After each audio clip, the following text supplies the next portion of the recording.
All you homeowners have unique needs. Some feel the need to paint their door a vibrant shade of blue. Others have the need to decorate their bathroom with fish, anchors, and other nautical items. And because each homeowner has unique needs, Geico helps you get the right coverage for your home and what's in it. That way, you get exactly what's right for you, even if your needs are unique. Get more with Geico. All you homeowners have unique needs. Some feel the need to leave up holiday decorations year-round. Others have the need to use their garage as practice space for their new metal band. And because each homeowner has unique needs, Geico helps you get the right coverage for your home and what's in it. That way, you get exactly what's right for you, even if your needs are unique. Get more with Geico. Hi, everyone. I'm off this week for spring break, but I recently helped edit this episode of Strange And Unexplained with Daisy Eagan, and I think it's right up our alley. It's got history, it's got crime, it's got all the components you need to make a great case to cover for crimes of the centuries, so I hope you enjoy it. I'll be back next week with my own investigation. Thanks so much.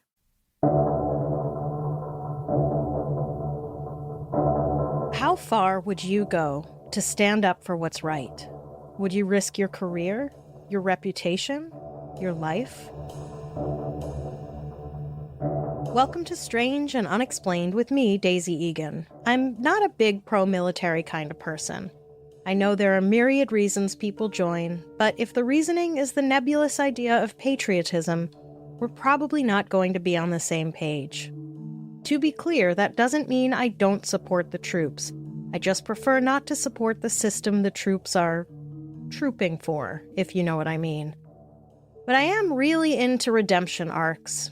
If someone joined the military thinking they would be upholding freedom, but then learned their role was actually to uphold an economic system that favored the rich, and then they did whatever they could to undo the damage they'd caused, well, I might just offer to buy that person a drink.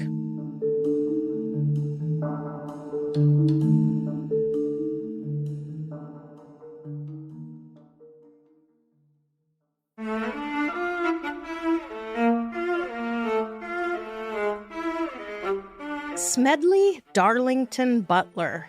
Now there's a name for the history books, except I didn't learn about him in school, and I'm gonna bet you didn't either. Because I'd have remembered a name like that. He was a real hero, a Marine Major General and a 2-time Medal of Honor winner, and in the 1930s he probably thwarted a White House coup that could have undermined democracy and replaced it with a fascist military for the good of the millionaires. I know what you're thinking. Daisy's trying to draw some wicked political point to score a small victory on the people now in charge. I am not. I am just going to explain how something really shocking happened in the early 1930s.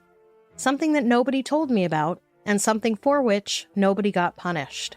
Something that had treason and Banana Republic written all over it. Something that nearly undermined Franklin Roosevelt's New Deal before most of the public programs that saved us ever got underway. It is something that is debated to this day among historians, but I guess not trusted to the rest of us because nobody sees fit to put it in history books. So the rest of us can either A, hate on those robber barons, or B, esteem them for being ahead of their time, or C, decide history is a lot more interesting than our high school curriculum makes it. Smedley, I think we're on a first-name basis, because I think I would have liked Smed, and he would have called me Days, and we would have laughed, but I digress there, sorry. Smed started out a common soldier, which might be an oxymoron, but I don't know. Still, Smed was by all accounts a regular Joe who fought his way through some serious heat and mosquitoes and tropical rainforesty humidity in the Philippines, and in a lot of Latin America at the dawn of the new American century before he took a good hard look at what he'd done and decided maybe he wasn't the good guy he thought he was. This was long before he went to Congress and told them that America's biggest named millionaires were so unhappy with FDR that they were going to try to oust his ass. By force. And how did Smedley know this? Because he was the guy they'd chosen to lead the coup. And they wanted Smed to get soldiers to do the cooing. Smedley was not on board. Smedley, good guy extraordinaire. So what's the big historical debate about, you ask?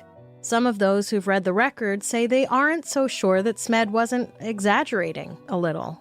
Or maybe he just overestimated the danger we were all in, if we were in danger at all. The other side of the debate thinks we dodged a bullet from which this country could not have recovered. In any case, here's what happened back then when the ground beneath our feet shook, but history didn't notice.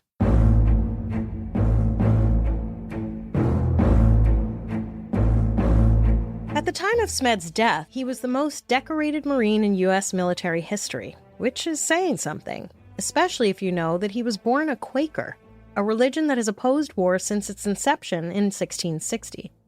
They're known for their protests against it, their conscientious objection to serving, and to extending relief in countries rebuilding after war. Admittedly, the Butler branch of Quakers that Smed came from veered a bit from that doctrine, as both his grandfathers had served in the Union Army, and as a boy, Smed thought there was nothing better to do than line up his toy soldiers and have them batter one another senseless. His poor mother Maud, bless her heart, did all she could to tamp down his vigor by taking him to Quaker meetings at least twice a week and sending him to a Quaker school.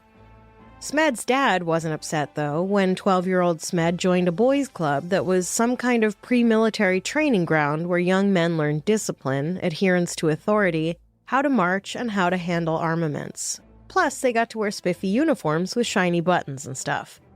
He was 16 when, in 1898, the U.S. battleship Maine exploded in Havana Harbor, killing 266 of its 354 crew members and prompting the U.S. to blockade the harbor and declare war on Spain, all to free Cuba, which was something Smed found noble and, even at his young age, too thrilling for words. He wanted to strap on a gun and help those nice folks down south.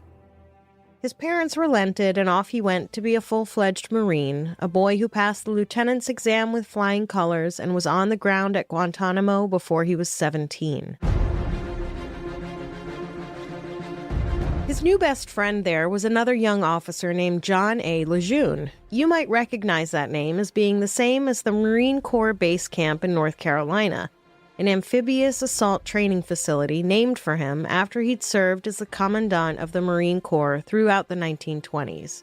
Smed was networking on a pretty impressive scale before he could legally drink. From Cuba, he was sent to the Philippines, where the locals were rebelling against the now occupying Americans. Smed found out that he was not only brave, but crafty and dogged, leading numerous skirmishes that marked him as quality leadership stock and medal-worthy in the bargain. From there, he was sent to China to fight for the U.S. in the Boxer Rebellion, which I don't remember from history class either, but Google tells me was an anti-foreign, anti-imperialist, anti-Christian uprising that ultimately took 100,000 lives. And that's all I'm going to tell you, because it gets really complicated and we don't have time for me to take on why the Boxers or the Chinese martial arts dudes who rebelled believed they were impervious to Western guns and grenades. Spoiler alert, they weren't, and the rest of Chinese history got rearranged. Just know that Smed again made himself immensely useful to the American cause, such as it was. He was even such a nice guy that once, on his way to Peking, he saved a Chinese family who had jumped into a canal to kill themselves when they saw his battalion approach. He explained that nobody was going to kill them.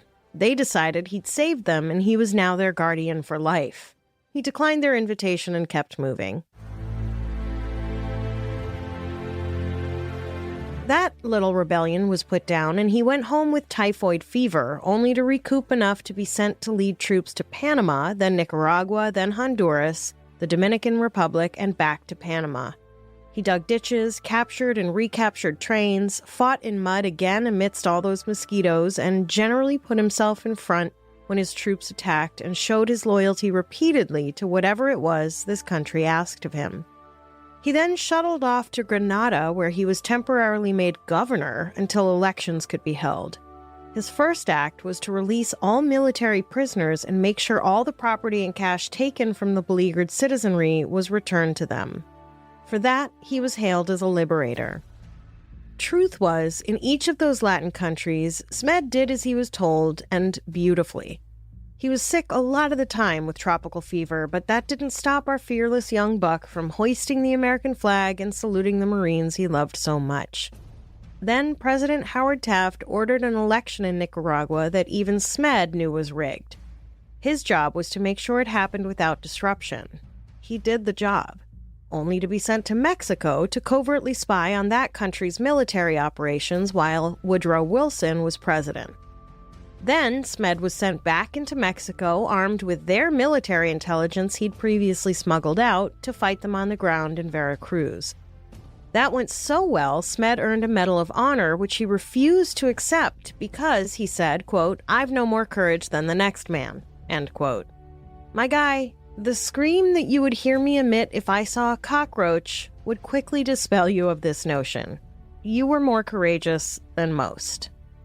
Anyway, Smed was recognized as the trooper he apparently was. He was now sent to Haiti and did again what he did: march into battle, wrangle the locals into submission, and wave the stars and stripes.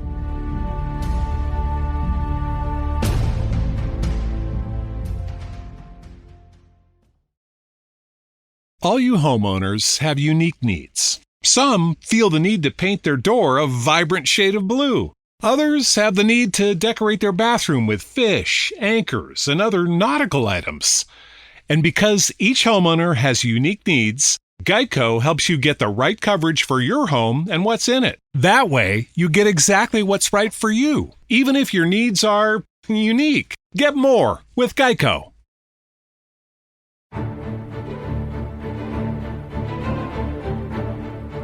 By 1916, he was made a lieutenant colonel and 2 years later got sent to a real war, the one then being waged in Europe, the Great War, or as it was called after 1945, the First World War. The men he led loved him. One remarked to a government visitor, quote, "I'd cross hell on a slat if Butler gave the order," end quote. But Smed was getting a little ticked off that the men he led were dying for something he wasn't exactly clear on. According to Jules Archer, author of The Plot to Seize the White House, the valiant Smed was frequently on the verge of being court-martialed for his belligerence toward commanding officers. Archer writes that Smed would later remark, quote, "Gradually it began to dawn on me to wonder what on earth these American boys were doing getting wounded and killed and buried in France," end quote. I mean, that's why the Quakers are nonviolent. Maybe you should have listened to them. That got him to rethinking what he'd done in years past, and he was slowly growing pissed. Later, when he wrote War is a Racket in 1935, he had crystallized his thinking at the time. Quote, "War is a racket. It always has been. It is possibly the oldest, easily the most profitable, surely the most vicious. It is the only one international in scope. It is the only one in which the profits are in dollars and the losses in lives," end quote. Oh, Smed, you had me at racket.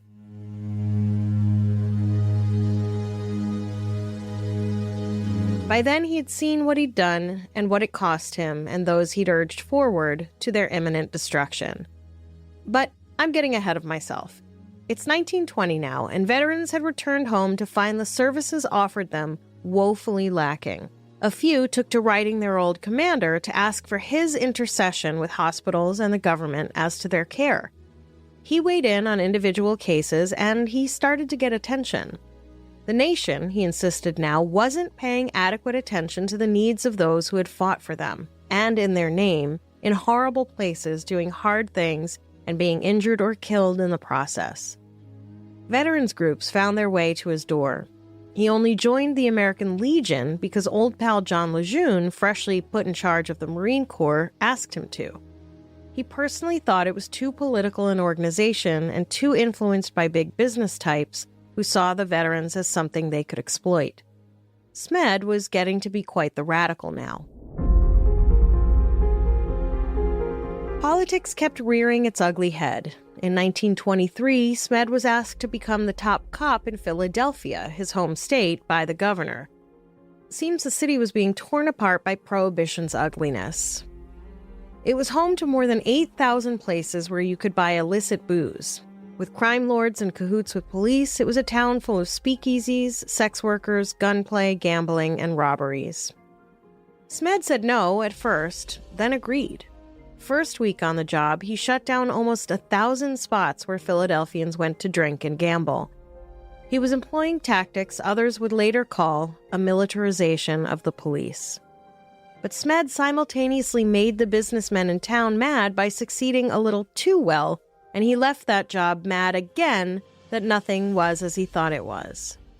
I don't know exactly what the details there were, but it sounds like the fat cats of the town were like, yeah, we want you to bust people buying booze, but not like, us. We should still be allowed to do whatever we want.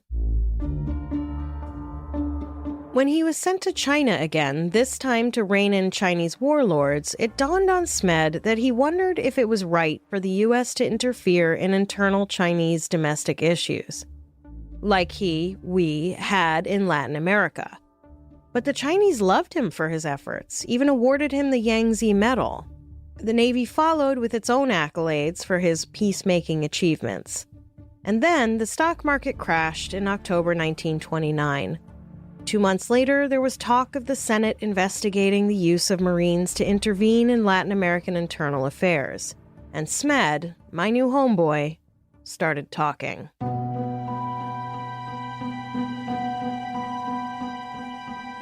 In December 1929, good Americans in the know were making noise, demanding Congress investigate how U.S. Marines had been deployed to intervene in the internal workings of Latin American countries. Smed was ecstatic. He must have figured that gave him license to speak out on the matter himself, which, of course, he did, telling a Pittsburgh crowd that the State Department had rigged the Nicaraguan elections. And he knew because he was there. President Hoover's people lost their collective shit. Memos were furiously sent between cabinet secretaries, and the Navy secretary ended up getting the short straw. The one chosen to reprimand Smed and tell him, to shut the hell up. Smed basically told the Navy's top man to have a nice day. Smedley Butler was now considered by the folks in Washington as a big loudmouth whose loose talk about rigged elections in Nicaragua were spurious. In line to be the next commandant of the Marine Corps, Smed found his chances being blocked by the powerful who didn't like his honesty. He decided to hell with that and settled into a new life. As Archer wrote, quote, to devote himself to advancing the defense of the United States as he believed it ought to be defended, end quote. As such, he warned about the dictators on the rise in Europe. To a private audience in Philadelphia, he spoke about Benito Mussolini, retelling a story he'd been told by a friend about the Italian general in charge of that country. He explained that the friend had been in an armored car with Mussolini, and they were driving very fast. That the car ran over a child. The friend had screamed in protest as the car continued down the road. And that Mussolini said the child represented only one life, and the affairs of state could not be stopped for something so insignificant. Smed's remarks went public. President Hoover and his entire cabinet, including the Secretary of State, were not happy. Repeating the loose talk of other world leaders was conduct unbecoming an officer, they said. Those in charge quickly apologized to Mussolini and arrested Smed and got ready to court-martial him. Veterans were very unhappy that one of the most fearless of their leaders was being gored. The Washington Daily News editorialized, quote, unless we are mistaken, the American people are likely to consider these cabinet officials guilty of a strange timidity toward Mussolini on one hand, and of an unwarranted harshness toward the splendid American soldier on the other, end quote. It got ugly and public before a settlement of sorts was reached, and Smed wrote a little sorry what I said embarrassed you note to Mussolini, and the court-martial was canceled.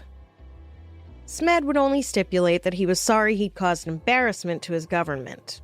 He was restored to his previous post and remained officially in good standing. Journalist Cornelius Vanderbilt IV admitted he'd been the source of Smed's story. He added to the true story by saying that Mussolini had remarked to him after the fatal incident, "Never look back, Mr. Vanderbilt, always look ahead." I don't know if this was an addendum to the quote Smed had attributed to Mussolini about one life not being important enough to impede matters of the state, or if it was a correction to it. Either way, it's still a pretty fucking shitty thing to say after you've mowed down a little kid. I'm just gonna go ahead and say it for the record. Mussolini was a jerk.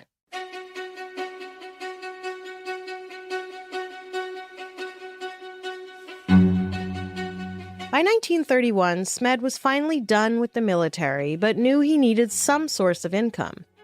He was due a Great War bonus because of the passage in 1924 of the World War Adjusted Compensation Act, a piece of legislation that gave each qualified veteran of that war a certain payment plus compounded interest. But the money wasn't to be paid until 1945. God only knows what the holdup was. Veterans out of work and desperate to feed their families in the midst of the Depression wanted that money now. Feeling that the government had failed veterans, and frankly him, he took to making speeches demanding half of the receipts and a small per diem payment. Among the first speeches he gave was a fiery bit of anti-war rhetoric at an American Legion convention in Connecticut in August 1931, before he was even officially retired from the military. He said, quote, "I spent 33 years being a high-class muscle man for big business, for Wall Street and the bankers. In short, I was a racketeer for capitalism." End quote. Talk dirty to me, Smed. He went on, saying he helped purify Nicaragua for the Brown Brothers, a Wall Street investment firm. He'd made Mexico safe for American oil interests. He'd cleared the way in the Dominican Republic for Big Sugar. He made Cuba welcoming to National City Bank. He said he could give Al Capone some tips. Capone had only run 3 cities. The U.S. Marines, he raged, had run 3 continents. Hell, he'd spent his best years making the world safer for the moneyed, helping to put into power dictators like the Dominican Republic's Rafael Trujillo and Nicaragua's Antonio Somoza. He then retired from the Marines at age 50. At his goodbye event, he gave out maps to his house so that any Marine who ever needed him for anything could call on him at any time.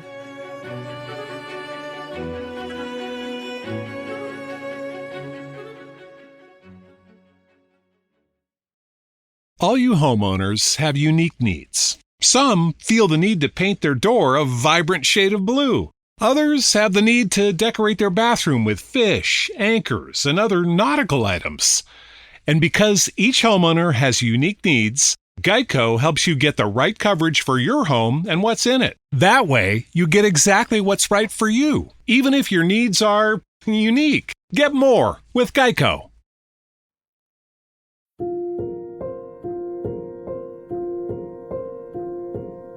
Veterans loved him now more than ever, as he went on to publicly promise in 1932 that he'd stash his medals and uniform in a vault, never to see the light of day, until America's warriors in wars past saw their bonus. In mid-July 1932, 17,000 destitute veterans and their families set up camp, literally, in D.C., to demand their promised bonus. They called themselves the Bonus Expeditionary Force. The media called them the Bonus Army. As the days passed that hot July, the crowd grew to be 43,000 strong. Smedley Butler was asked to speak to them by the VFW. He did so, reminding them to stand strong but not resort to violence, as that would make the nation far less inclined to stand with them on the issue. On July 28th, President Hoover had had enough. He sent U.S. Army troops led by General Douglas MacArthur to physically remove them. They left and crossed the Anacostia River. This is where Hoover ordered MacArthur to end the assault.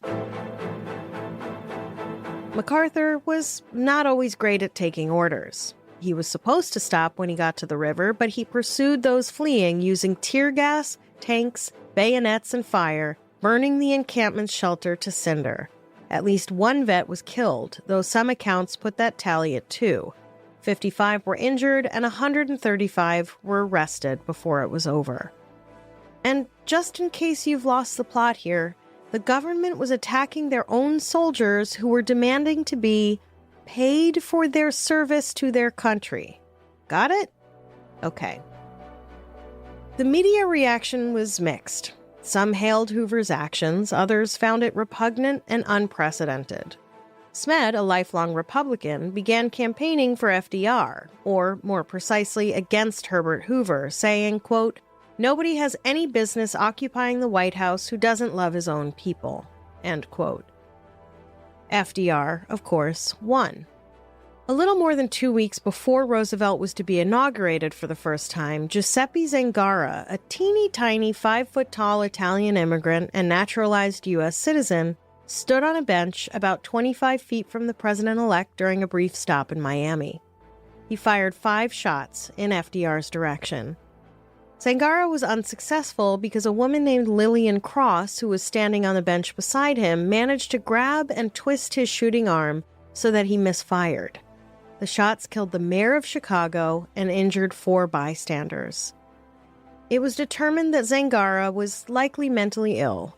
Smed believed he was just a pawn in the plot thought up by big business to stop Roosevelt, and whatever it was that he was about to do to start regulating them. Smedley Butler was a man with an impressive past, a wide range of admirers, and a track record that was solidly pro-veteran.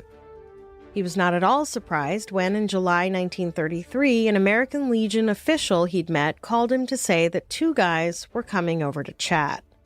Cool. William Doyle and Gerald McGuire arrived to ask Smed if he'd show up at the Legion's Chicago convention to lead the ouster of the current leadership who weren't listening to what veterans wanted. They looked a tad slick for Smed. They had come in a chauffeur-driven Packard and wore silk suits. McGuire had identified himself as a bond salesman. Doyle was a commander of the Massachusetts branch of the American Legion. Even had a Purple Heart to show Smed. Smed declined their offer. They then said he could come as a delegate to voice his opposition from the floor, not as a special speaker.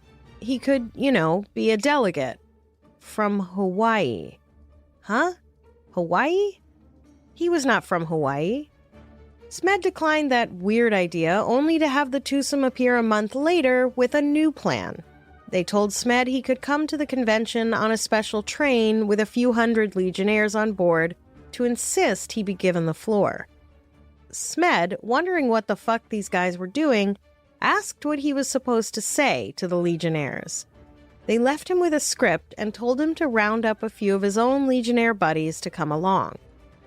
None of Smed's buddies could afford the trip. No problem, the businessmen said. They'd pay all their expenses. Smed asked if this was on the level. The 2 men showed him a bank book with about $86,000 in recent deposits, or about $2 million in today money. Smed thought fast. I'll play along, he figured, see where this goes, because he knew of only a handful of Americans who had that kind of money, and they were the ones who had sent him to fight not for freedom, but for capitalism as it served them. Had these guys not been paying attention to Smed's latest take on war? They left him to think about their offer. They also left the speech they wanted him to deliver. It was a rousing call to go back to the gold standard. Now, strangers, I had to do some digging here to figure out why this upset Smed's apple cart, and you know me, I'm no history professor, so I'll try to make this really simple. The gold standard linked the value of our currency to gold. In 1933, FDR suspended that so he could respond to the crisis at hand, that is, the struggling economy post-Great Depression. He thought people were hoarding gold and that this would slow down the recovery efforts, so he suspended the gold standard. Bankers didn't like this because they'd extended credit on the gold standard but could be paid back in cash that they decided was worth far less. So Smed figured out that the plan was to use veterans to pressure FDR into changing it back. Smed, ever the info gatherer, said, "I'm not doing this until I know who's backing this plan." McGuire, pushed to the limit by Smed, finally named one of the guys who had sent him. That would be Grayson M.P. Murphy, New York brokerage firm head and friend to J.P. Morgan, and a guy on the board of Bethlehem Steel, Anaconda Cooper, and Goodyear Tire. He'd also been decorated by Mussolini for some shit. The first great unspooling of what was going on dawned on Smed as he researched deeper and deeper into post-World War I Legion work. This guy, Grayson Murphy, had been one of 20 American officials who, according to Jules Archer's definitive book on the plot, quote, had met in Paris in February 1919, reportedly on order from the commanders of the American Expeditionary Forces, to counter revolutionary unrest in Europe, forming a veterans organization with the alleged purpose of looking after veterans' welfare, end quote. They had instead interpreted that to mean that veterans could be used to combat anything they thought smelled of socialism. This meant that legionnaires were regularly used to break strikes that working men and women had endorsed to create better pay, better working conditions, and better benefits. The easy-peasy argument went like this. Tell the legionnaires that the strikers were communists. In turn, they'd bring baseball bats to convince the working man on strike to give up. It worked. Repeatedly.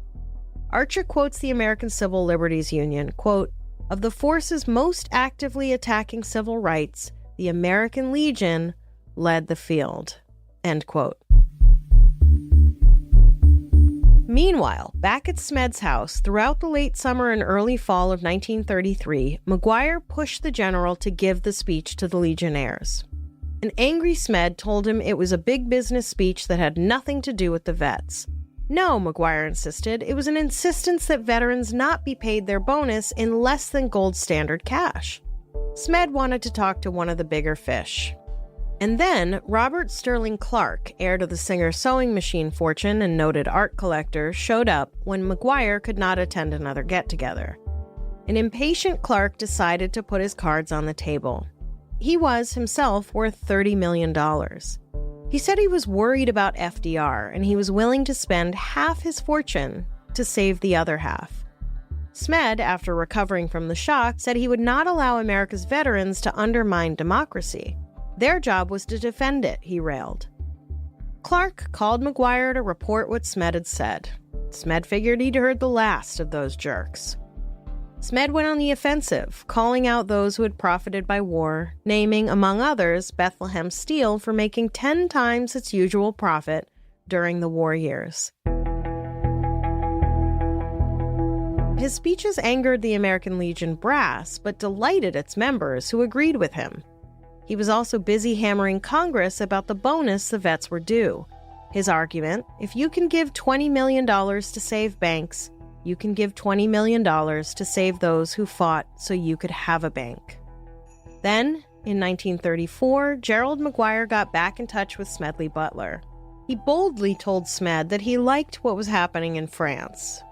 There, an organization called the Croix de Feu had rioted and forced the head of the French government to resign in favor of someone more, let's just say, conservative.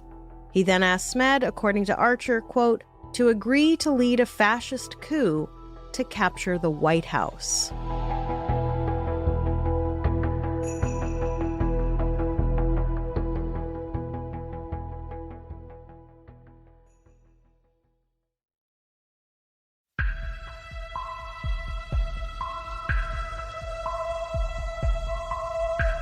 The plan, as laid out by McGuire, was that 500,000 veterans, led by their beloved General Butler, would march on Washington.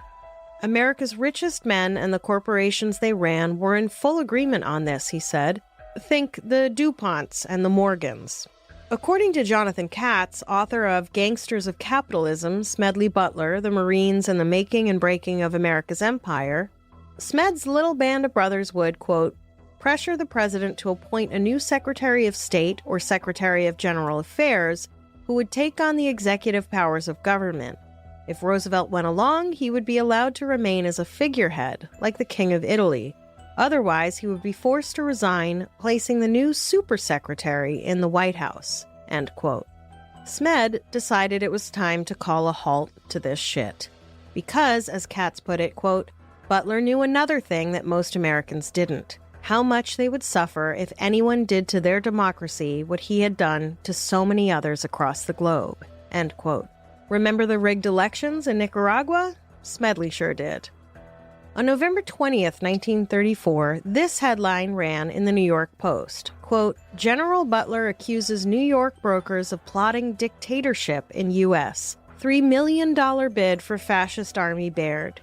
says he was asked to lead 500,000 for capital putsch, U.S. probing charge, end quote. Yes, sir, Smed had gone to the feds. In front of a two-man panel of the Special House Committee on Un-American Activities, Smed unpacked all that he'd been hearing for the past few years from McGuire, Clark, et al. Now don't be confused, this is not the same House Un-American Activities bunch that tried to make everyone who leaned left into a communist in the 1950s. This was an earlier permutation that was less, ridiculous. Meeting in New York, Smed gave Senator John McCormack of Massachusetts and Senator Samuel Dickstein of New York the big picture about the coup. He also said that he'd been told in July that a powerful cabal would be announced in August as, quote, a society to maintain the Constitution, end quote. And sure enough, he said the New York Times had heralded the creation of the nonpartisan Liberty League on August 23, 1934. Its purpose was, the story said, to combat radicalism, preserve property rights, uphold and preserve the Constitution. Or, as Smed and others believed, the Liberty League was formed to oppose the New Deal and preserve the fortunes of the fortunate by staging a coup. The fortunate, in this case, were the Liberty League's members, executives of Phillips Petroleum, Sun Oil, General Foods, our friend Grayson Murphy, former Democratic candidates Al Smith and John Davis, and advertising behemoths McCann Erickson. Both Smed and a journalistic buddy named Paul Comley French, who had written the original New York Post article, had done all they could to flesh out the details. They would leave the rest of the fleshing out to the almighty subpoena power of the U.S. government. The November 20th, 1934 outing of what became known as the business plot elicited denials all around. Grayson Murphy called it fantasy. Testimony was taken. Smed and French went first, followed by McGuire, who gave a lot of I cannot recall responses to the two senators' questions. Robert Clark, who was conveniently in France, sent his lawyer to answer for something he professed to have no knowledge of. General MacArthur, who had been a second choice to lead the coup, said he had a bad cold and couldn't meet with the committee or anyone else for that matter. The country either loved or loathed Butler now, depending on your bank account. The two versions of what happened, in sharp contrast to one another, meant that someone was lying. If Smed was lying, what a tragic denouement for such a patriotic and brave man's career. If it was McGuire who was lying, America had been saved by one man who thought democracy was worth the trouble. But that was about as far as it went. How come no one else was called to testify, to drill down on this thing and find out who was the big fat liar? Good fucking question. On November 26, 1934, McCormack and Dickstein issued a statement that more or less said they could not compel testimony from those who had been implicated by hearsay, but that they had verified all of what Smed had said. The New York Times publicly took the side of the powerful. Time magazine, too. This is me, shocked. The Roosevelt administration made it clear to the public it wanted this thing figured out. And then, everybody dropped it like a hot potato. As Katz noted, quote, the committee's final report was both complimentary to Butler and exceptionally vague, end quote. It named no names. Did FDR need those big names and their big money to keep America afloat and decide, fuck it, it's over, let it go? Did Smed misinterpret what he'd been told? Did McGuire know he was fronting an attempted coup? Hard to say. Okay, but were there fans of fascism out there in big business? I can answer that one. You bet your ass there were. J.P. Morgan was Mussolini's banker. Texaco's Torkel Reber gave Hitler American oil. We already sussed out Henry Ford's less than sterling character. But that February 15th, 1935 report didn't go there. But it did go here. It said no European country was implicated, but, quote, there is no question that these attempts were discussed, were planned, and might have been placed in execution when and if the financial backers deemed it expedient, end quote. It was determined before the record's release that some of the testimony had been deleted from the official version. Smed called them out on that. He told a radio audience in Philadelphia that, quote, like most committees, it has slaughtered the little and allowed the big to escape, end quote. Smed kept up his push to get that bonus money to those who had served in the Great War. In June 1936, Congress passed the Adjusted Compensation Payment Act, which authorized immediate payment of the bonuses. The Bonus Army incident, while unsuccessful, went far in furthering the GI Bill of Rights passed in 1944. That bill provided job training, low-cost home loans, and grants to those who served in World War II. Smed would later be vindicated in reference to his claims of going to war in Latin America in order to bolster American capitalism when hearings on the matter were held in 1971. When former Senator McCormick was asked by Archer in 1971 why the U.S. Attorney General did not pursue the whole matter of the coup, he replied, quote, "What would the public gain from delving deeper into a plot which was already exposed and whose principles could be kept under surveillance? Roosevelt had enough headaches in those troubled days without having to make a face-to-face confrontation with men of great wealth and power," end quote.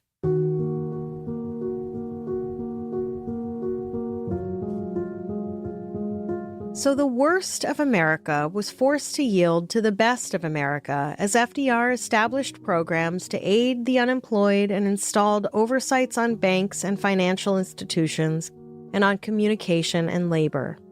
Over the course of his presidency, he established the Social Security system, promoted conservation, bolstered farm subsidies, and expanded America's national parks, and stopped motherfucking Hitler. Thanks, Smed. We sure could use someone like you now.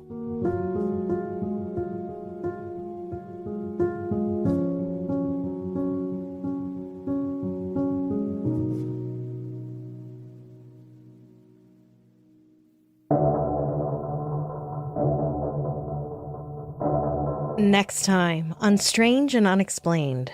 You've heard of Bigfoot, Yeti, and the Abominable Snowman.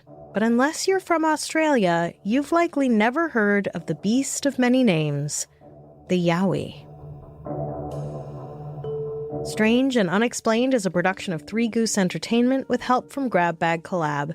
This episode was researched and written by Amy Wilson and me, Daisy Eagan. Sound design and engineering by Jeff Devine. Music by Epidemic and Blue Dot Sessions. If you have an idea for an episode, head to our website, strangeandunexplainedpod.com, and fill out the contact form. I will write back. For more amazing content, join us at patreon.com/grabbagcollab, where for just $5 a month you get all the Grab Bag exclusive shows, and for $8 you get those, plus Amber Hunt's Crimes of the Centuries and Strange and Unexplained early and ad-free. Grab Bag is an all-female and non-binary owned profit share network where our contributors get to keep ownership of their shows. We strive to give a platform to those who might not be able to land themselves on a bigger network. Who knows? Maybe you have a podcast idea you'd like to pitch to Grab Bag. We've got live recordings, watch parties, book clubs, and more. Why there's so much going on over at Grab Bag, you'll wonder if we missed the memo on how capitalism works. Join me on Instagram at SNUPod, Daisy Eagan, and Grab Bag Collab, or head to the Facebook page to join in the conversation. If you like the show, please visit a sponsor with our unique code, give us a quick review and 5 stars, subscribe and download, and tell a friend. Stay strange.